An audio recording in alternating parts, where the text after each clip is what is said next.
Good morning, good morning, good morning. It is Simone Morris of Simone Morris Enterprises LLC. Happy Monday to you all. I hope you're having a fabulous, fabulous day.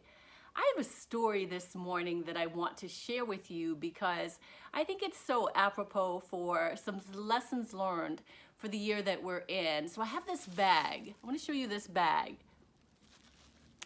And there's a significance to this bag that I'm going to tell you about.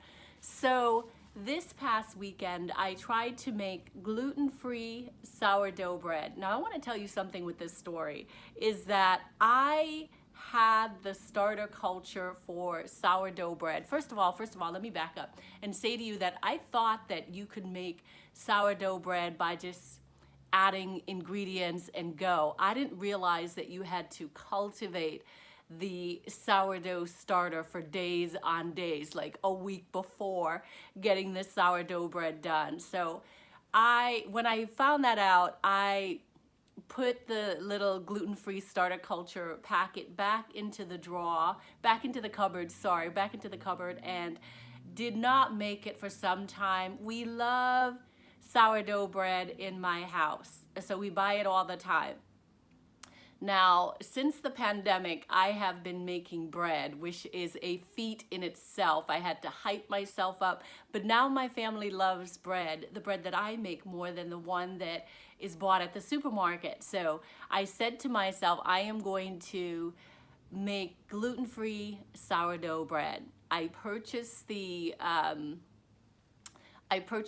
starter culture. Like I said earlier in the story, I had it sitting there because it seemed too complicated, and I thought, I'm not that advanced baker, so I don't think I should try it. But anyway, something got into me this weekend, and what got into me was, you know what, Simone, give it a try. Just start. It may seem difficult, it may seem insurmountable, but just go ahead and give it a whirl. So I took the packet out and I read it, and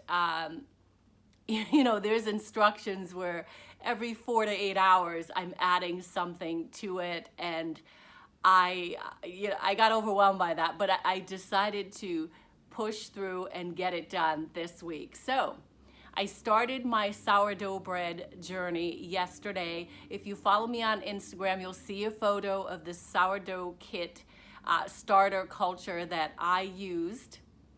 And I was proud of myself because I got up to number 3 on the instructions. And so back to this bag at hand. Let me open it up and show you what I'm talking about.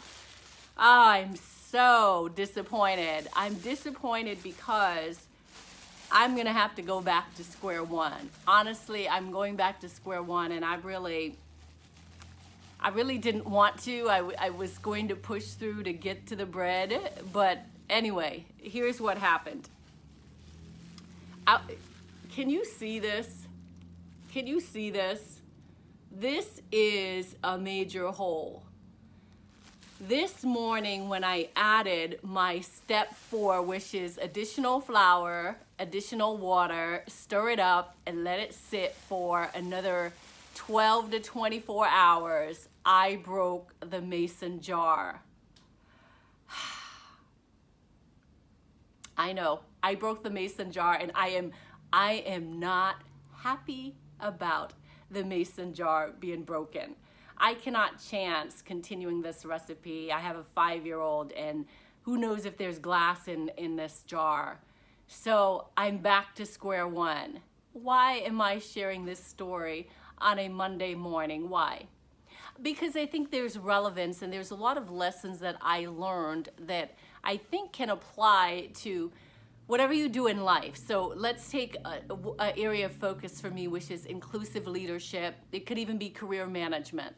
So around inclusion and being really good at it, and feeling like you need to do something. So remember I said with the gluten-free starter kit, I didn't start because it was just overwhelming to me about what to do. I wasn't sure. I questioned whether I was a baker or not.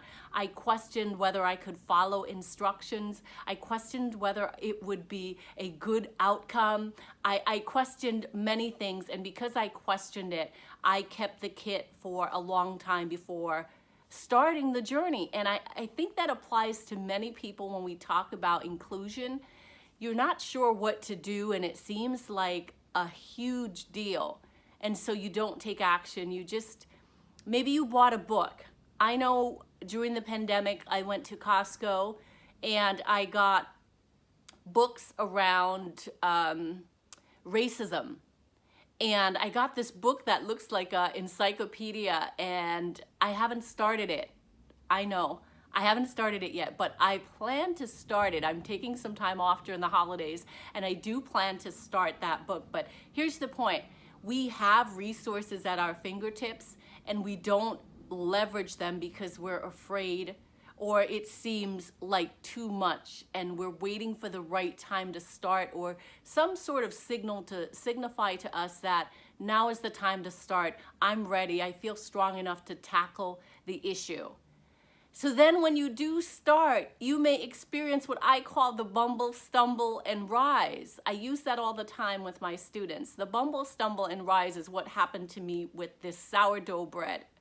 So I started it, and I was proud of myself moving along the journey. I even shared it on social media so that you guys would take some, not you guys, you all would take some lessons or take the journey and cheer me on for this project.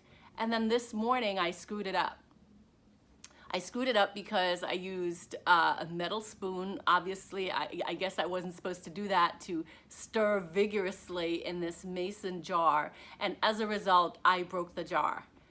And I was really disappointed that I broke the jar and that my project is over at this moment.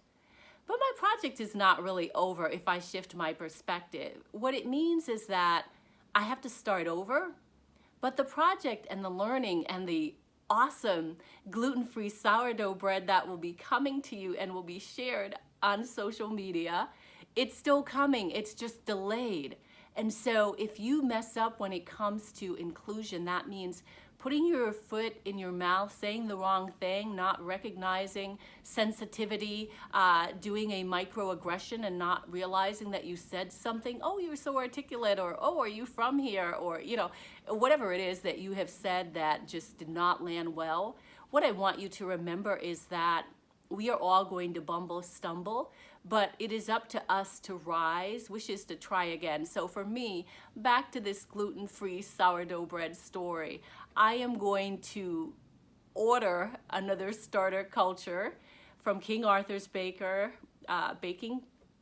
Shout out to Lindsay, who pointed me to King Arthur's website when I started making bread on social media. I appreciate it because their recipes are in fact amazing. Anyway, I've got to order the starter again, and I am going to start again. And I will be sure to share with you my lesson, my journey of making gluten-free sourdough bread for my family.